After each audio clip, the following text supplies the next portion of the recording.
Good morning, welcome to Futures and Charts. It is Friday, September 20th, and just having a look at what the wheat market's doing. It's the only commodity that's up in the grains, and it's having a pretty good day. So the money flow is heading into wheat on this day. Yeah, it's kind of a weird day after the big, the kind of the bounce that the markets had. The main stock market and everything had after the Fed rate cut, but things are kind of settling back now. And wheat's having a good day, and that's the way it should be. So let's have a look at the crude oil market. Let's just take a look at everything here.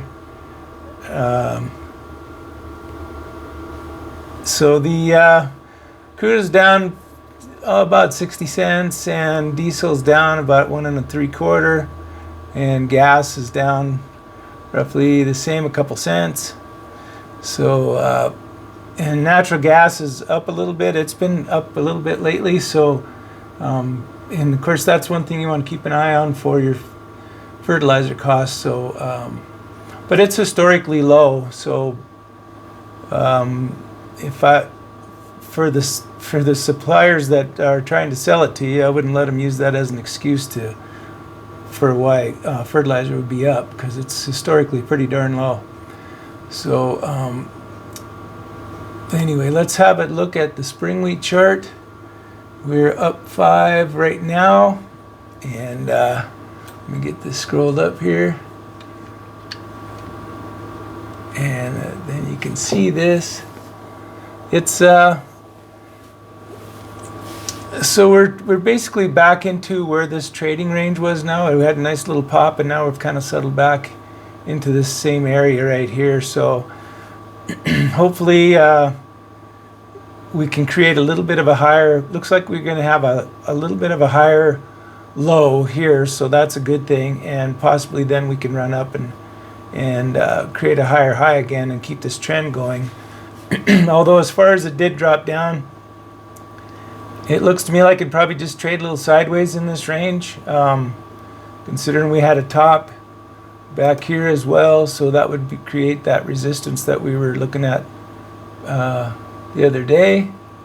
So it would be right in there, and we just about hit that for resistance. So we're probably going to bounce around right in here, I would say. So if we do get a little run up towards this resistance again, if you have some grain in the bin, you might want to sell it, or then, I don't know, at least you'll have a little more of a run up from where it is right now. So that's pretty much on the wheat stuff there that I can tell you about. I can't tell you how to market your grain, but it's just things to watch for, I guess. So yeah, taking another look at the grain market, it's wheat's still hanging tough. Diesel is, I've got some resistance lines drawn here, and diesel is kind of bouncing up against the resistance. Trend lines can be, how you draw them can be a little bit subjective.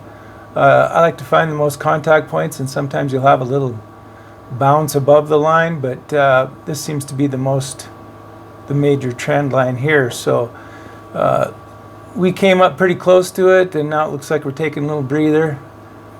So how far, if this is a bottom, that would, we could be heading back up with a little sideways trading here until we break through this trend line. But even if something is trading sideways for a while, given enough time, it will break that line, because this trend line continues to go down. So that's something to keep an eye on. So just a matter of time. I think, heading into, usually December is kind of the low, just because the demand is low, and it seems like that's the best time to buy. And maybe we'll drift lower here heading into December, and that could very well be. So keep that plan in mind, and we will obviously, where I work, we'll look at that as well and try to make sure that we are getting product in that is at a really good price, so you can lock in those prices and know what you're going to be budgeted for next year's growing season. So anyway, that's what I got for you today, and we'll see you in the future.